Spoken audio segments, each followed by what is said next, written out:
Hello and welcome to Narayana IAS Academy. As part of our weekly current affairs revision, we will delve into 6 most significant topics from The Hindu and Indian Express.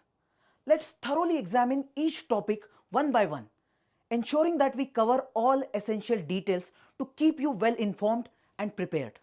Let's start with the first topic. The next article that we'll be discussing about is balancing competition and sustainability for India. So in this particular article, we'll be discussing about how it is important to shape our regulatory framework as well as the competition policies in order to accommodate the sustainability considerations so that there is environmental friendly business policies. Okay.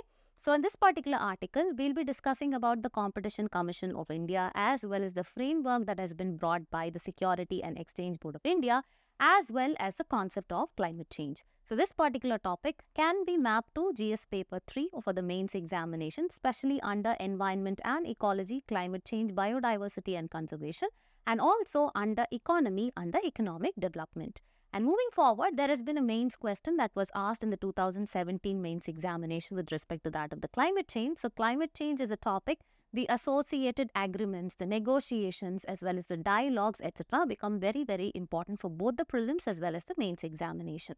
Now let us understand what this particular article is discussing about. So the article addresses how the regulatory framework that any business that is actually starting in an economy has to follow, and the competition policies, again any kind of project that actually has to follow, can integrate how the regulatory framework and the competition policies can integrate this particular sustainability consideration. That is, it has to be environmental friendly on one hand as well as it has to generate profit to the economy. Okay. So, how this can actually foster greener innovations as well as environmentally responsible business practices. So, this is what the article is discussing about. Now, let us understand how the market systems have actually evolved over the years. So, initially, markets were actually barter systems. Okay, barter system is where there was exchange for goods for goods. That is, for example, if I'm actually selling fruits, I exchange it for the nuts that I actually need. So, this was the barter system. And now what happened? It has transcended to the digital market spaces. This is actually driven by the supply as well as the demand. This all of us can understand. However, this particular supply as well as demand have been disrupted by the vagaries of nature. That is, climate change disrupts the supply side, causing mismatches between the supply as well as demand. If there is more supply, sometimes there is the lesser demand and vice versa, which impacts the overall economy. Now moving forward, let us see how this particular climate change disrupts the supply side.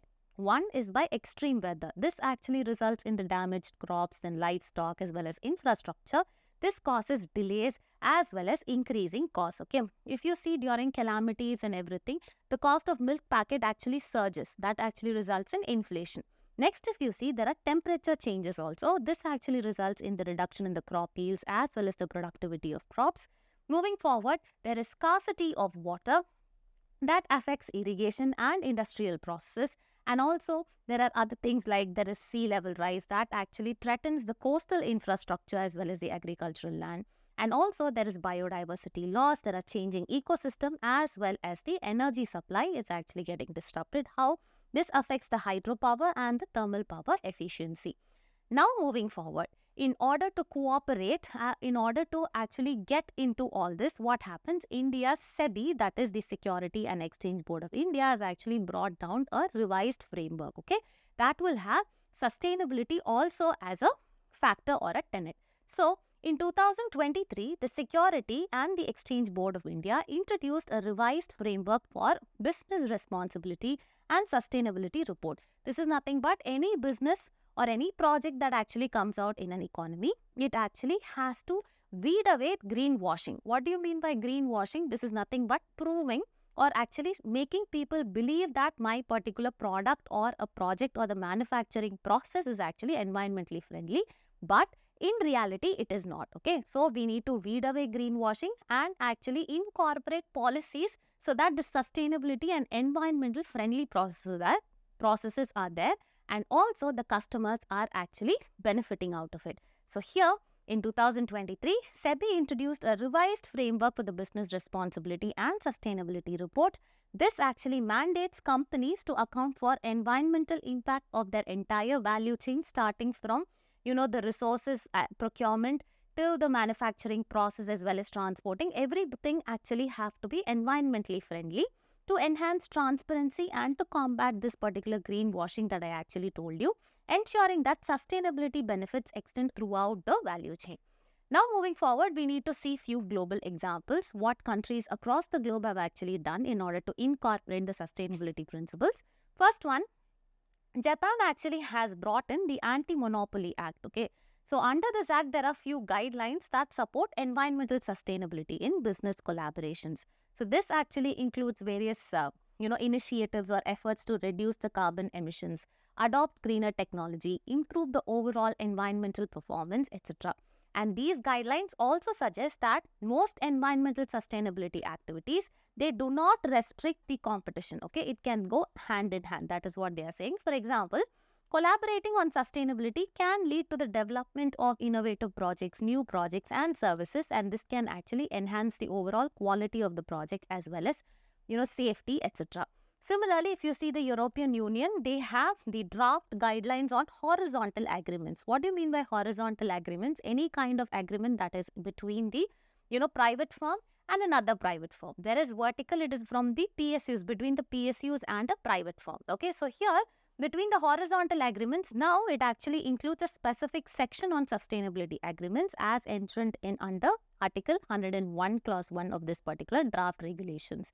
Here, it includes addressing the climate change, reducing the pollution, limiting the natural resource use, and promoting the resilient infrastructure. Similarly, if you have Singapore, here they have the collaboration guidance note. Here, the environmental sustainability collaboration guidance note, it provides clarity on how this CCCS, that is nothing but the Competition and Consumer Commission of Singapore, how it will actually assess collaboration pursuing the environmental sustainability.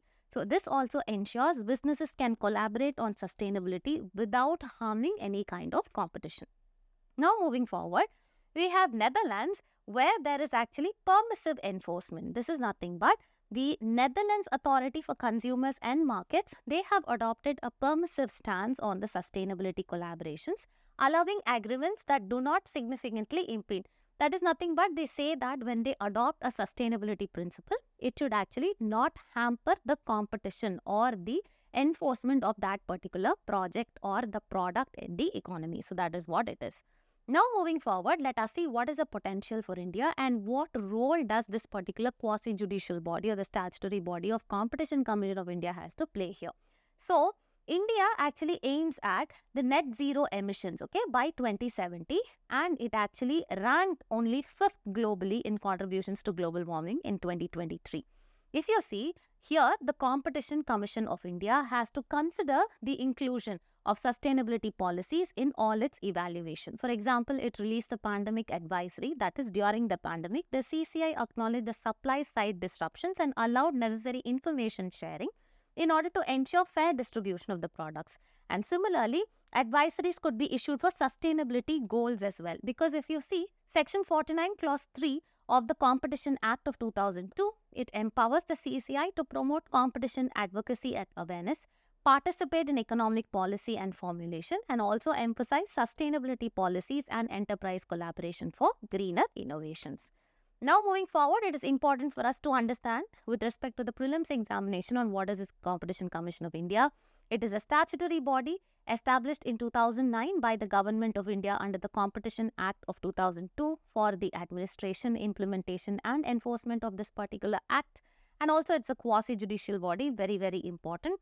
It actually aims to eliminate practices having adverse effect on the competition, promote and sustain the competition, protect the interest of the consumers, ensure freedom of trade in the markets of India, etc. And also, if you look at the composition, it consists of a chairperson and 6 members appointed by the central government. Now moving on, we will actually end this particular topic by discussing few case studies across the world. If you see, there was a UK market study where electric vehicle charging sector was there. This is the UK's Competition and Markets Authority. They conducted a market study on the electric vehicle. What do you mean by electric vehicle? First of all, it was actually adopted in order to reduce the vagaries of pollution, right? So they had actually conducted a market study on the electric vehicle charging sector to develop competition. At the same time, there was also innovation, and then there were lower prices, greater investment, etc. And a similar study on green initiatives must also be done. And also, if you see, in 2011, the TRAI, that is the Telecom Regulatory Authority of India, recommended that sustainability practices should be introduced in the national telecom policy as well, in order to promote an environmentally friendly telecom sector. And here what happens, the CCI could consider similar inclusions in the national competition policy. So to conclude, what has to be done? First thing, there has to be integration of competition and sustainability, where the article focuses on the competition policy cannot be isolated from sustainability. So it has to go hand in hand. And the second one here, the role of the Competition Commission of India is very, very important in order to foster innovation while also considering the environmental concerns. Partners in food security. So there's a keyword here, food security. And then there are different entities. India is there, Africa is there. One particular conference is happening, and we'll try to understand the different prerequisite. What are the factors which leads to food security? We'll talk about that in detail. So first of all, poverty and hunger is there in GS2. Questions related to Food Security Act has been asked earlier. So we should be knowing about food security. So India is hosting, why we are reading this particular article? Because India is hosting 32nd International Conference of Agricultural Economists, when food security challenges are existing, especially in India and Africa. So there are different reasons why food security challenges are existing in India and Africa. We'll have a look at that as well. So International Conference of Agricultural Economists, ICAE. It is a major global event held every 3 years. Every 3 years, we are having this particular event organized by International Association of Agricultural Economists, IAAE.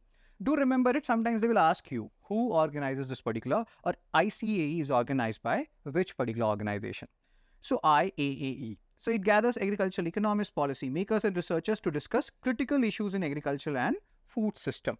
Each conference focuses on a specific theme and covering topics like food security, climate change, etc. So here the keyword or the important part of this particular slide was who is associated with ICAE, which organization is organizing or involved in the organization of ICAE, right? This particular conference. So food security exists when all people have physical, social and economic access to sufficient, safe and nutritious food. Now here there are 4 pillars. First, food availability. And please read these pillars, remember these pillars, because they can directly ask you different pillars of food security. So food availability, sufficient quantities of food available on a consistent basis. Second, food access, having sufficient resources to obtain appropriate food for a nutritious diet. Again, food access is important. Food utilization, proper biological use of food requiring a diet providing sufficient energy. It's not like you're eating like chili noodles or something like that. No. It should provide sufficient energy and essential nutrients. And then stability, access to adequate food at all times without the risk of losing access due to sudden shocks or cyclical events. So all these 4 are the pillars on which food security is based. It's not just about food availability or access or utilization or stability. It's about all the 4 at once, right? You should be having these pillars. Challenges to food security, population growth. So global population will be reaching 9.7 billion by 2050, increasing the demand for food by 60% compared to 2005 levels. Climate change, changes in climate patterns affect agricultural productivity, leading to crop failures, reduced yield, and increased food prices. And then economic disparities. There was a report by Lucas Chancel, Oxfam, that rich are getting richer, poor are getting poorer. And there was again, Lucas Chancel was saying that India today is more unequal than what it was in 1921-22. So all these factors are leading to economic disparity, which we have to keep in mind. Conflict and political instability, wars and conflict, they disrupt food production. Infrastructure and technology. Inadequate infrastructure and technology in agriculture can limit food production and distribution. Forward and backward linkages, when you don't have, then it leads to foods. So many foods get perishable items. They don't survive for long. So you need appropriate infrastructure and technology as well, which we talk about or will be talking about in the, next article. So India and Africa face unique challenges. What challenges India is facing? What challenge Africa is facing? India. Economic growth versus malnutrition. So despite India's economic growth, malnutrition remains high, with 38% of children under 5 suffering from stunting. Now there is a homework for you. what is stunting, what is wasting? How will you differentiate them? Like, what is low height for age? Which is low height for age? Which is low weight for height? So if you know the answer, you can post it in the comment section, what is stunting and what is wasting. So there is public distribution system, there is NFSA, and we are trying to ensure this malnutrition issue. This is a very big issue for our country.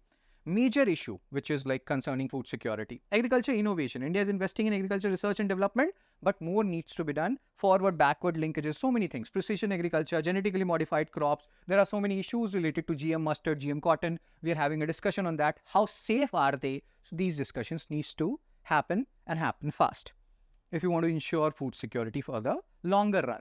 Policy frameworks. The Indian government is focusing on policy framework that support farmers through subsidies, credit facility and insurance schemes. So we are doing our work, but land fragmentation.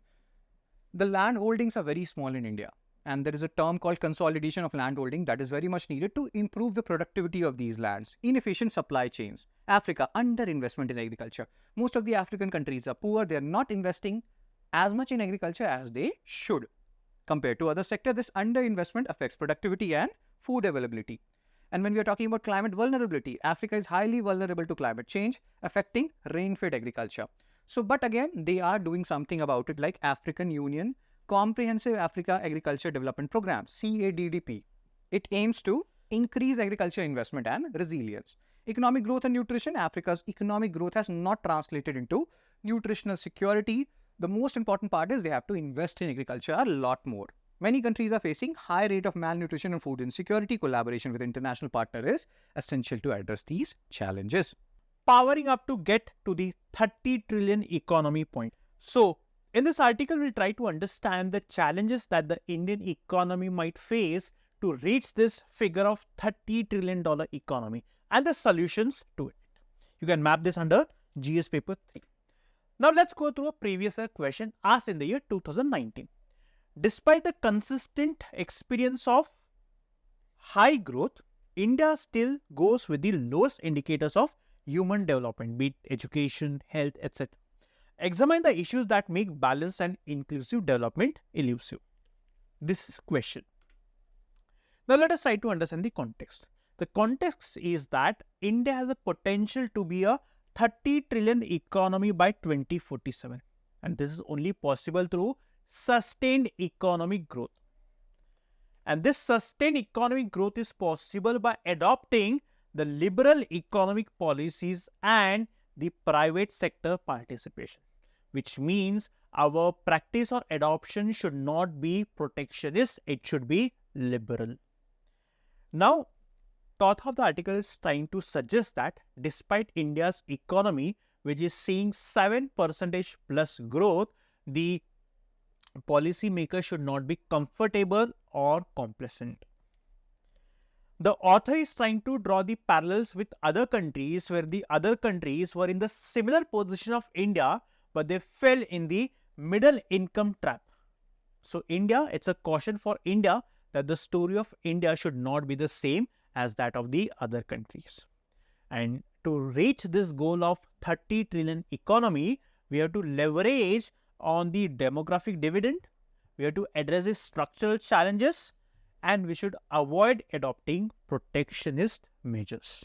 This is the context. Now, let us try to understand the challenge that we are witnessing. The first one is the income inequality. Now, despite the economy of a country registering positive growth, there is high inequality in our country. For example, the Gini coefficient, which is a measure of income inequality. For example, 0 means perfect equality, 1 means perfect inequality. India's ranking or India's figure stands at 0.35, which means there is stark inequality in our country. Why? Because of the wealth concentration, which means very few Indians, they amass wealth of almost 50% of the population. For example, the top richest Indians, they own 40% of the country's wealth. And this disparity is further worsened by the fact that 10% richest Indians, they own 80%, more than 80% of the nation's wealth. This is the stark inequality, the first challenge that we are facing. The second is the structural issues. Now, when it comes to the people being dependent on agriculture, like 46% of Indians are dependent on the agriculture. But agriculture contributes only 18% of India's GDP. So 50% population contributing to agriculture, but agriculture is contributing to only 18% of the GDP. This leading to low productivity and underemployment. What is underemployment? Where the skills of people are not fully utilized. Then the female labor force participation in our country is also very, very poor. The middle income trap. If India fails to transition from low tech to high tech manufacturing sectors, then India will fall in this middle income trap. Now, unlike other successful economies, India has not fully utilized its labor surplus in low-end manufacturing sectors. Now, which are low-end manufacturing sectors? For example, garments, textile, basic electronics, and footwear. These are low-end manufacturing sectors. Now, these industries have the potential to employ large number of people. Now, unfortunately, we have not been able to leverage this low-end manufacturing sectors. This is the third challenge. The fourth is the protectionist tendencies and tariffs. Now, at times what India does is, in order to protect the domestic manufacturers, India imposes heavy import duty on the foreign goods. What happens is that by adopting such protectionist measures, we are actually avoiding the competition. And if there is no competition in the market, the economy will not sustain. That's the reason having competition is good for the economy, right? And also high tariffs on the imported goods will actually increase the price of that imported good in our country, right? That is another problem. The next is infrastructure and industrial competitiveness. Now, for any manufacturing sector or any business to be in profit, it is very important that the competitiveness, they should stand in the competitiveness of the world, right? So, the Indian states actually face high costs for power, logistics and financing. So, as they are spending a lot in power, logistics and financing, they are not able to generate profit. At the same time, strict regulations, right, they are actually preventing other new players from entering the business or entering the market. So, these are some of the challenges that the Indian economy is facing. So, what is the solutions or policy recommendations? First is promote low skilled manufacturing, which means that in the low sector manufacturing units, we have to ensure that we impart skills so that more number of employment is generated, at the same time more profit. The second is leverage demographic dividend. Now, this is the demographic dividend indicates the number of people who fit in the working age population. So, in India, 950 million, that is 66% of Indians fall in the working age population, that is in between 15 to 64. So, this is a big advantage which India should leverage. The first solution. Second is enhance female labor force participation. How do you ensure female labor force participation? By imparting skills. You give skills to the women, you empower them. This is how you ensure that the labor force participation of female is on the rise or increasing. The third is adopt a cluster and industrial model. Now, create industrial clusters. Now, industrial clusters are such clusters wherein you get each and everything which is known as plug and play facilities, which means you do not need any additional setup. Everything is available at that place itself. So, it is very important to create such industrial clusters so that we attract the global manufacturers as well as the investment. At the same time, you also need to develop supporting ecosystems. Now, which are these supporting ecosystems? Health, education and entertainment, so that you can also attract workers as well as employers. The fourth, as I told you, you have to resist protectionism, which means you have to welcome the competition, right? You have to maintain open trade policies so that global manufacturers can be attracted. At the same time, you also need to invest in the research and development. Only through research and development, we can make a swift transition from low technology to high technology products, right?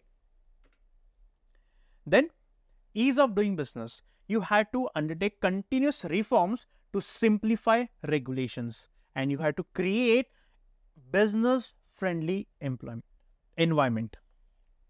And this can be possible only through minimum intervention of the government and focusing more on the governance. Focusing more on the governance, which means you have to attract the private players in the market. So, way forward. What is the way to move forward? The first one, leverage the private sector. You have to ensure that you collaborate with the private sectors so as to attract the private sector into your country, right? And this private sector will drive infrastructure development and innovation in our country. The second one is to address the social and economic inequalities. Just focusing on the $30 trillion economy is not going to be sufficient. What is important is that the growth of a country should be distributed, which means every sector, every section of the population should benefit of the economic growth. And that's the reason it is very important that we provide social safety nets or social safety to the vulnerable population such as SCs, the STs, the OBCs, or for that matter the transgenders, women, etc. Invest in education and skill development. Now, if we want to make a transition to the manufacturing sector or let's say high-end technological innovation, then this can be possible only through investing in education and skill development. We have to promote innovation and technology adoption, right? The next is focusing on sustainability and urbanization. Now, as more and more people are getting attracted towards the urban places, it is very important for the government to ensure that the urban places are safe, the environment is conducive so that people come to the urban centers and contribute to the economy. It should be a livable city, right? And then data. Understanding the importance of data is very, very important because only through data you understand if the policies enacted or policies framed by the government is actually making an impact or not. That's the reason focusing on data is very important. And then the Indian progress, the progress that we make should actually be benchmarked to the global standard. It's not that just we are progressing, we should be happy. We should also see what is the global standard and if we are meeting that norm. So, these are some of the steps the government of India has taken. For example, Pradhan Mantri Jan Dhan Yojana. Through this Jan Dhan Yojana, we are trying to open the bank accounts for the people who live in the rural areas. Then, Pradhan Mantri Kaushal Vikas Yojana. Here we are focusing on skill development and vocational training. Then, Make in India. Now, in order to make India a global manufacturing hub, we have initiated this Make in India campaign wherein we are trying to create that infrastructure so that global manufacturers as well as investments can pour in our country, right? So, by adopting all these measures, we can ensure that India by 2047 reaches a $30 trillion economy. At the same time, it is very important that India should ensure that the growth is spread throughout the country and it is not confined to certain pockets of a country, right? I hope you understood the article. The next article is about Pyrocumulonimbus clouds. In recent times, we are observing that United States of America and Canada are experiencing intense wildfires. And because of these wildfires, a new phenomena is being observed in the atmosphere that is termed as Pyrocumulonimbus cloud formation. So what are these clouds? Because in the static syllabus of geography, we anyway study about the climate and different forms of clouds and also the wildfires. So from syllabus perspective, GS paper 1 talks about geophysical phenomena, GS paper 3 talks about environmental conservation. So topic is important. Look at this previous year question. It says, in the context of which of the following do some scientists suggest the use of cirrus cloud thinning technique and the ingestion of sulfate aerosol into stratosphere. First, creating the artificial rains in some regions, reducing the frequency and intensity of tropical cyclones, reducing the adverse effects of solar wind on the earth, and last, reducing the global warming. To answer such questions, you should have a good idea about such phenomena. Now look at this pyrocumulonimbus clouds. Normally what happens is that the cloud formation takes place due to the phenomena of convection. Usually we observe that in a particular region, if that region gets heated up, when it gets heated up, the surrounding air becomes warm and that air then goes upward.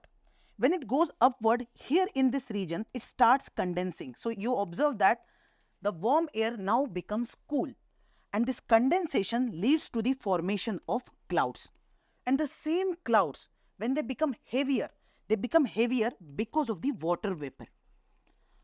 These clouds then come back to the surface area in the form of rainfall. This is the normal phenomena we observe.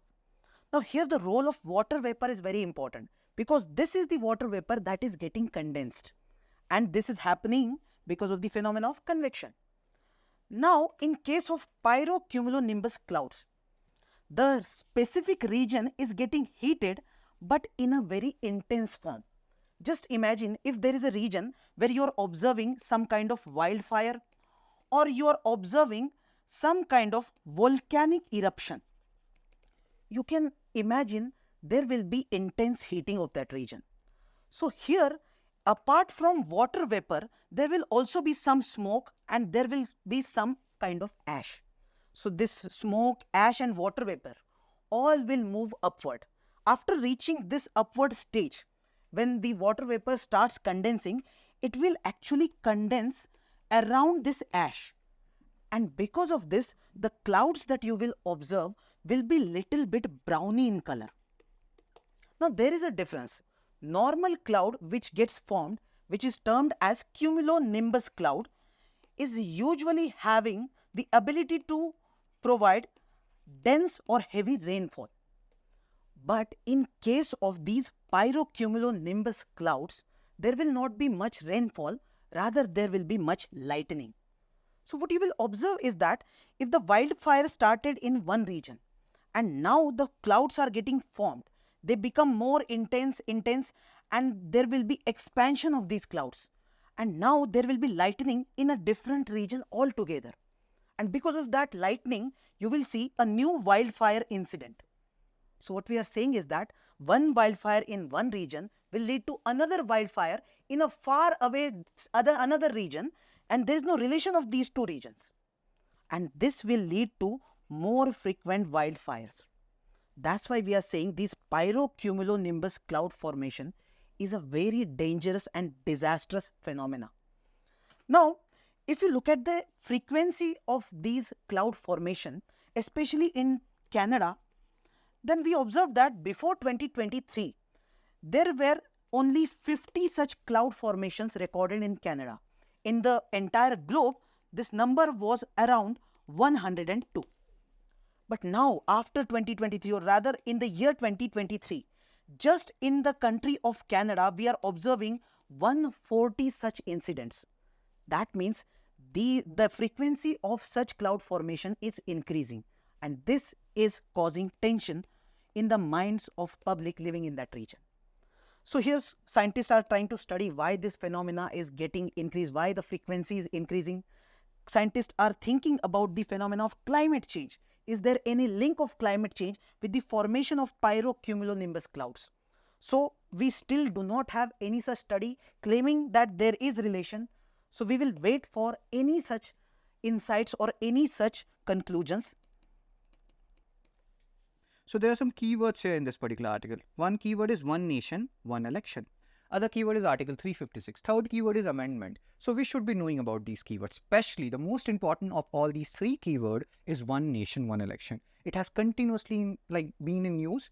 Our Honorable Prime Minister Sir has continuously advocated for it. So we'll try to look at the positive aspects of one nation, one election. But since we are preparing like majorly from the point of view of UPSC, so we'll also try to look at the negative aspects. What are the negative aspects of one nation, one election? So and again, if we talk about the simultaneous election, means questions have been asked, and questions even can be asked in pre as well, UPSC pre as well.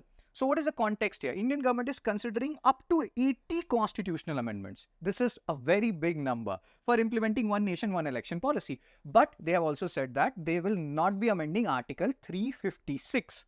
So if you know what is Article 356, you can post it in the comment section. What does Article 356 deals with? And again, at the end, once we are done with 5 articles, we'll be solving 5 prelims practice question. And I have reiterated it in the previous DNAs also that please tell me your marks, how much you're getting out of those 5 prelims question. 4 out of 5, 3 out of 5, 2 out of 5, or whatever.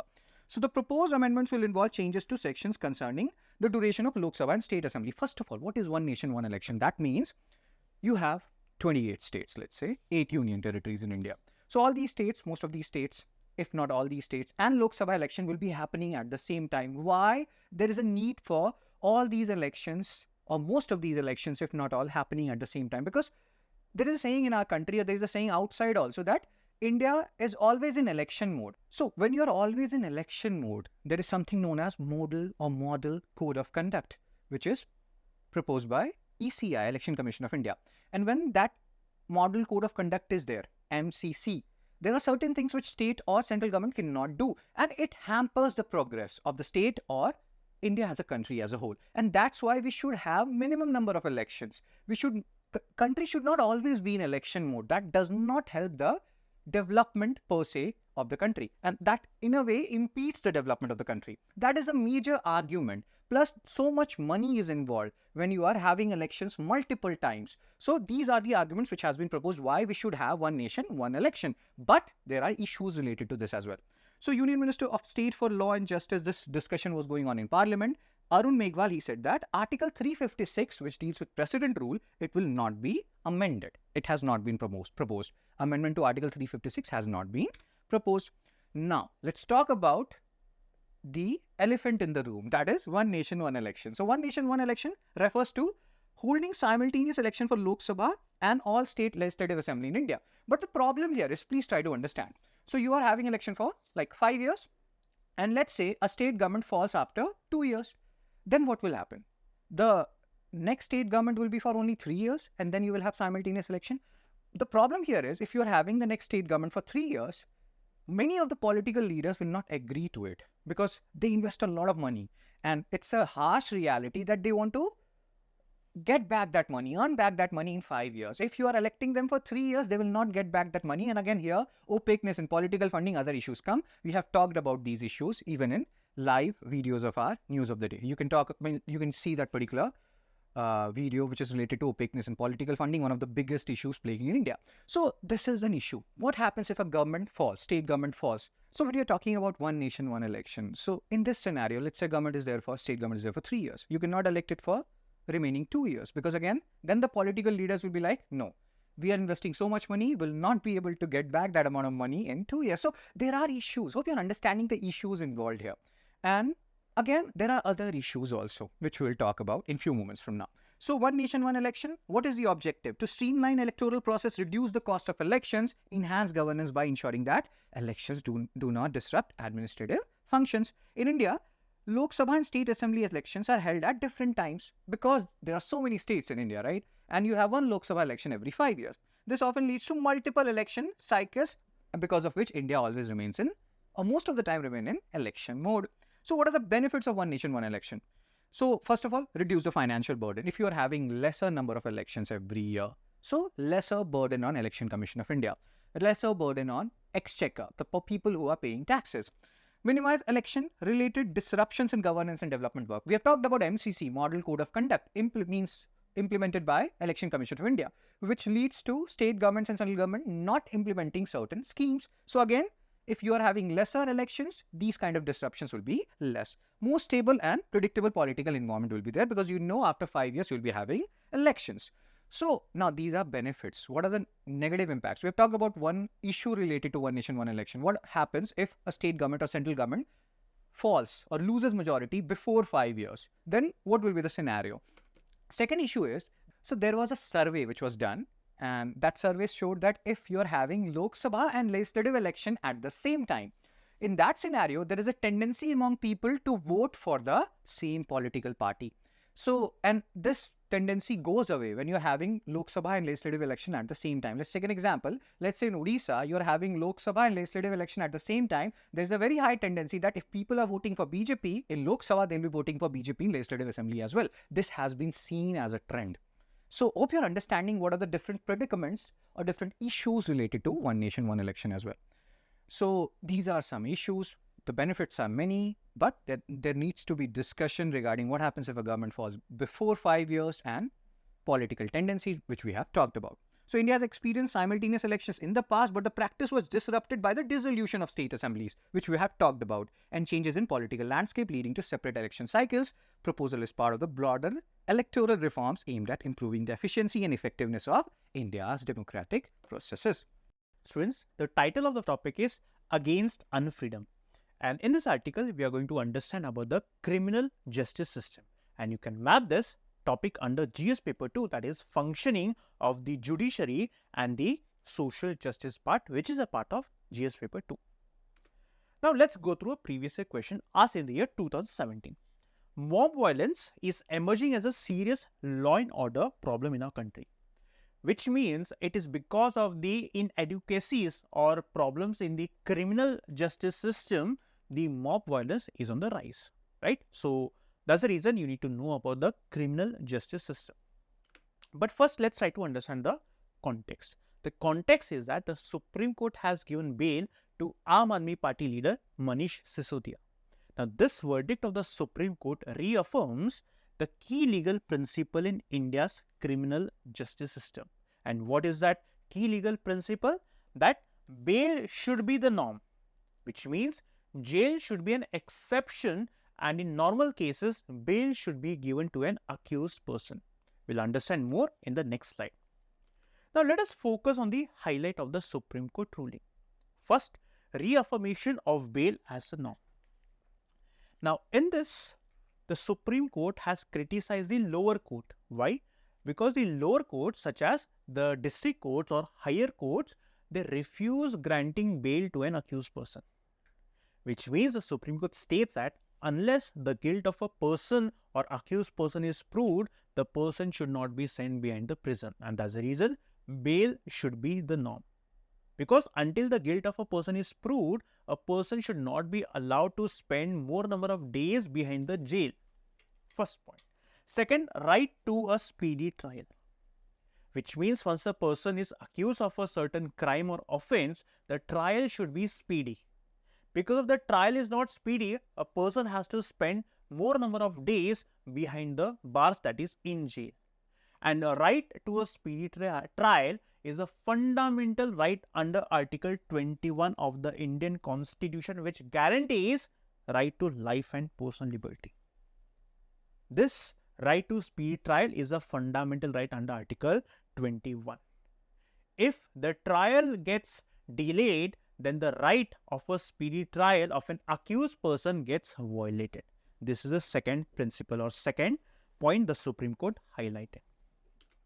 The third, interpretation of the bail provisions. Here the Supreme Court interpreted section 439 of the CRPC and section 45 of the PMLA. The court held that when the court is considering the bail application, the court should take into account delay and duration of incarceration. So, if the court finds that there is a delay in the trial or a person has spent more number of days behind the bar or behind the jail, then he should be given bail, right?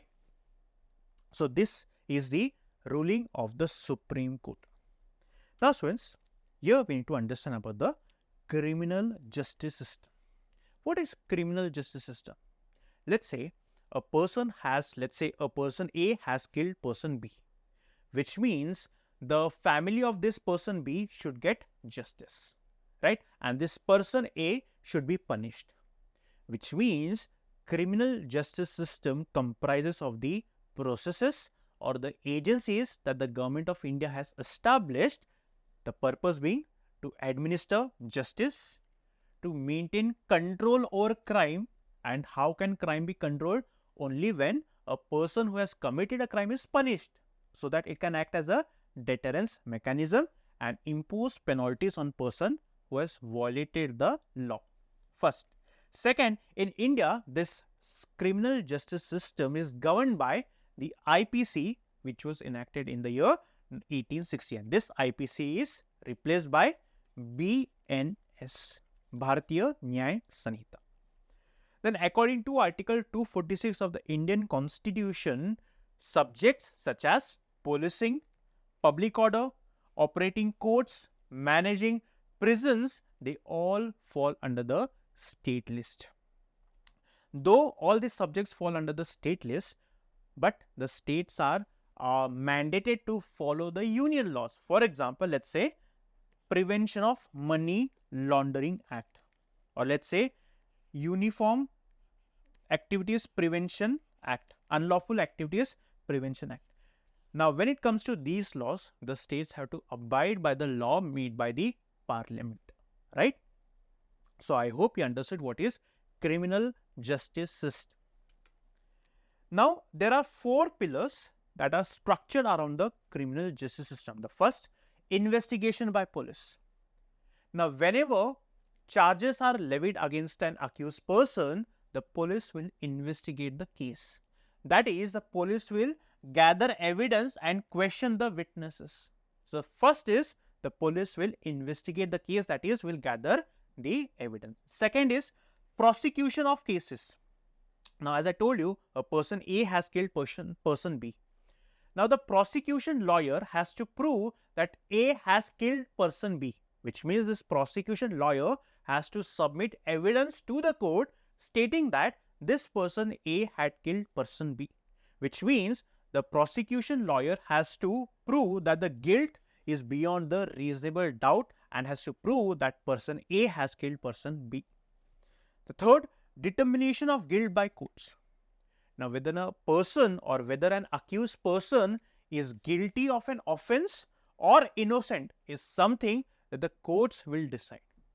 If the court, the evidence that is given by the prosecution lawyer to the court, if the court finds out that the evidence given to the court is of substantial nature, then the court will hold a person guilty. But it is the job of the court to decide if a person is guilty or innocent. Fourth, correction through prison system. Now, this person A who has killed person B will be sent behind the bar. Why? Because he has killed person B. The purpose of sending criminals behind the bars is to reform that person, which means this person A, because of certain reasons, he has killed person B.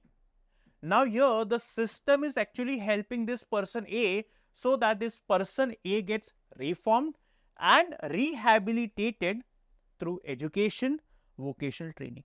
So, the purpose of jail is not to punish. Yes, of course, the punishment is one such objective, but the larger purpose is to reform that person so that this person comes into the society as a reformed person. These are 4 main pillars that are structured around the criminal justice system. Now, let us try to understand the challenges in the criminal justice system. The first one is pendency of cases. Now, there are 5 crore cases which are pending across different courts in our country, right? And the cases that are delayed in our courts by 30 years. So, this is a major challenge that the system of a country is facing, right? That is pendency of cases. The cases are pending since long years, that is around on an average 30 years. The second is judicial vacancies. Now, there are shortages of judges in our courts. For example, we only have 21 judges per million people. Our target is that we need to have at least 50 judges per million people, but we only have less than 50%, that is 21 judges. The third is slow progress in fast track courts. Now, the courts that have been established because of the inadequate infrastructure and the additional backlog of cases on judges, the cases do not get streamlined or the cases do not get expedited, because of which the cases are delayed for many years. Fourth, abuse of power by police. Now, whenever a person is behind the jail or behind the bar, the police have been accused of certain abuses such as unlawful detention, custodial violence. Now, what is custodial violence? Where a person or the one who is behind the bar is beaten by the police. At times, the person also gets killed by the police, which means the power which is given to the police at times they misuse that power, leading to the death of people who are behind the jail. And then complex mechanism. Now, here the people who are poor or belonging to the marginalized section, they cannot access the judiciary. Why? Because the process is very complicated. A poor person cannot reach the judiciary. The next, perceived biases. Majority of the people who are behind the bar or behind the prison, majority of them belong to the minorities or from the marginalized section. It seems that the system is biased against the marginalized section. The next, human rights violation in prisons. As I told you, the people who are lodged behind the prison, they have been subjected to torture, custodial rape and other abuses, which states that the situation in the Indian prison is miserable. These are some of the challenges in the criminal justice system. Now, the reforms. First, bail reforms. We have to undertake or undergo reforms in the bail system so that a person should be given bail, which means bail should be the norm. Until the guilt of a person is proved, the person should be given bail so that the person should not spend more number of days behind the jail. First. Second, reviving fast track courts. Fast track courts need to be revived so as to expedite the process of giving justice, because as I say, justice delayed is justice denied. That's the reason we need to expedite the process of giving justice. Next, legal aid program. Here we have to enhance the capacity and quality of legal aid services. Now, through this, we need to ensure that the marginalized section of our population is getting access to the judiciary and court where they can demand justice. Next, filling judicial vacancies. Most importantly, we have to ensure that the vacancies that is existing in the system should be filled as soon as possible, and for that we need to think of all India judicial services on the lines of all India services so that we can fill the vacancies. Next is to leverage the use of technology in the criminal case management, which means we can use artificial intelligence. Now, this artificial intelligence will help judges to analyze vast volume of data, which will help judges in decision making in bail, sentencing a person and giving parole to a person, right? And it will also help the judge to manage the risk of recidivism. Now, what is recidivism? Now, let's say for example, a person is accused of, let's say, rape. Now, when this case is before a judge, now this judge, through artificial intelligence, through technology, it will help the judge to understand the backlog of criminal cases of this accused person, right? If there are many cases against this accused person before, then the judge, or it will help a judge to understand that it will be difficult, or let's say it's going to be risky to provide a bail to this person because this person has the habit of repeating crimes again and again, right? So, this will actually help the judge in decision making in bail application. Now, for example, the United States use artificial intelligence driven tools like the COMPASS system to help the judges. And these are some other methods through which we can reform the criminal justice system. You can go through it one by one, right? Now, let us focus on the initiatives taken by the Government of India. The first one is National Mission for Justice Delivery and Legal Reforms. It aims at reducing the pendency and enhancing the delivery of justice. One. Second, AI portal SUPES. Now, this AI driven initiative will assist the judicial decision making, especially with related to bail application. The next is modernization of police forces, that is to upgrade the infrastructure and technology so that it helps the police in investigating a crime. Next is the BNS and the 3 new criminal laws that were recently introduced in the parliament. One is the BNS, the second one is Bharatiya Nagarik Suraksha Sanhita, and then the third one is the Indian Evidence Act, right? Now, these are some commissions which were established by the government. The first one is the National Police Commission. Now, this commission advocated for judicial inquiries in cases of custodial deaths or rapes. Now, what are custodial deaths or rapes? The deaths or rapes that happen in the police prison, which means these are the offences that the police commits on the people who are lodged behind the jail. The second, Malimat Committee. Now, this committee suggested the need for separate police forces for law enforcement and crime investigation, which means we need to have a separate police for law enforcement and another set of police force for investigating crime. Third one is All India Jail Reforms Commission. Now, this commission emphasized recruiting trained staff for jail administration and establishing a co-relational service. The fourth one is the Criminal or Krishna Iyer Committee. It recommended appointing women police officers to handle cases involving women and child offenders. So, these are some of the commissions established by the Government of India. So, whenever you get a question, you need to know the challenges, the reforms, the initiatives taken by the government and the commissions established by the government. So, in the conclusion, you can mention that in order to reform the criminal justice system, it is very important that we have adopt a comprehensive approach by leveraging the use of technology, by reforming the bail provisions so that the justice is expedited as soon as possible. Most importantly, what matters the most is the implementation of the reforms. So, students, I hope you understood each and every dimension of this topic.